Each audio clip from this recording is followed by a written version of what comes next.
Hello YouTube, it's your girl Kimberly. Thank you so much for coming back to my channel. In this video, I'm going to be reviewing Milani's highly rated anti-gravity mascara. So this is what the packaging looks like. I'm not wearing the mascara in this video, but I don't know what to tell y'all. I had to put a different mascara on today, and I'll explain that as a part of my full review. But let's get into the brush. I love that the brush is small.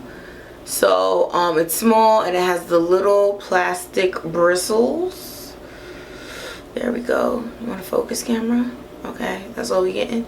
But the little plastic bristles, it has a bulb at the bottom, and at the top it has a pointed bulb for more details. There we go. She got it together. Better late than never. But really good and small mascara wand. As you can see, for those of us that have little eyes, you can really maneuver easily on top and bottom lashes with this, so it's phenomenal.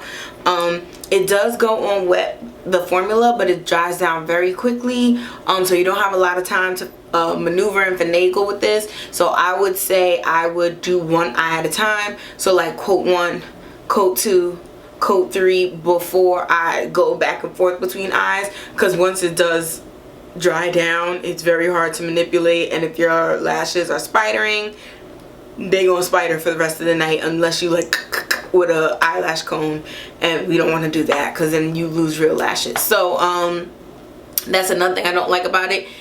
There's a little clumperization, but you can get it out, like I said, if you are doing one eye at a time, and then like just taking smaller little strokes and taking that little pointed end and try to pushing them apart. But it can give a little spider lash if you just try to swipe and go. So I don't like that, but I do like that it dries down quickly. It doesn't transfer a lot on like lids or makeup or get all over the place unless you like literally stab yourself in the face with a wand. But really good with that. Reason why I'm not wearing it now. So the only issue with this mascara is at the ends of the hours it starts to dry, clump off, transfer on your face. So yes, it's after a very long time. So it happens to me usually once I hit the 9-10 hour mark. Then I'll start to get the little black flakies under my eye, and like a little bit of like clumps like falling when I like blink and stuff. But like I said, after a very long wear. But my thing is, the average day for me, if you leave in the house with the mascara in the morning, like it can't clock out at 9 hours. But if I go out after work or something, like now I'm gonna be looking like a raccoon in the bathroom trying to like get the little flakes off my face. I don't want that.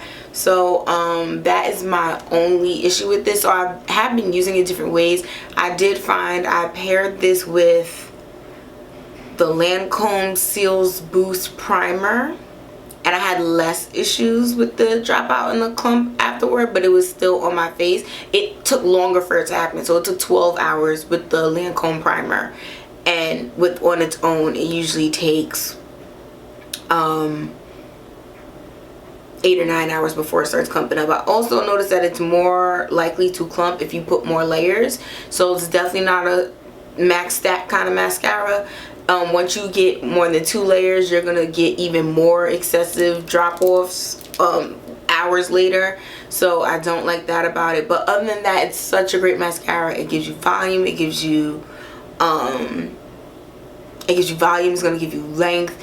You can separate the lashes while they're still wet. It doesn't have any funky weird smell, and it's a drugstore mascara and it's affordable. So it's definitely gonna be my go-to going out mascara, because for the way my life is set up, if I go out late, I'm not staying out too late, so then I could usually just clean my face off and it won't be a problem, and that's gonna be it. So it is a good enough mascara, but it's not the best. I have been like kind of hit or miss a little bit with these Milani mascaras.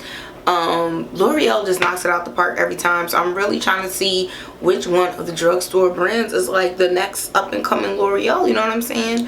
Because there's so many drugstore mascara brands, so every time I see something new or different or something I haven't tried before, I just pick it up because I want to see if it's going to be good. And I need more drugstore products recommendations. I'm trying to see what's going on in the drugstore makeup street. So let me know your favorite drugstore mascara. I've tried a lot of them that I didn't like, so if you put it in the description below, I might not necessarily try it, because I did the baby lash, I did the whips, L'Oreal, the balm, that stuff was horrible for me. But I'm really curious about some brands like Makeup Revolution, NYX, ELF, Wet n Wild. Like, what other, like, not Legacy, not L'Oreal, not Maybelline, not Revlon. Everybody else drugstore mascaras, what brands do you wear? Because I want to try those. Alright, so thank you in advance for the recommendations, and I'll see you in the next video. Alright, bye.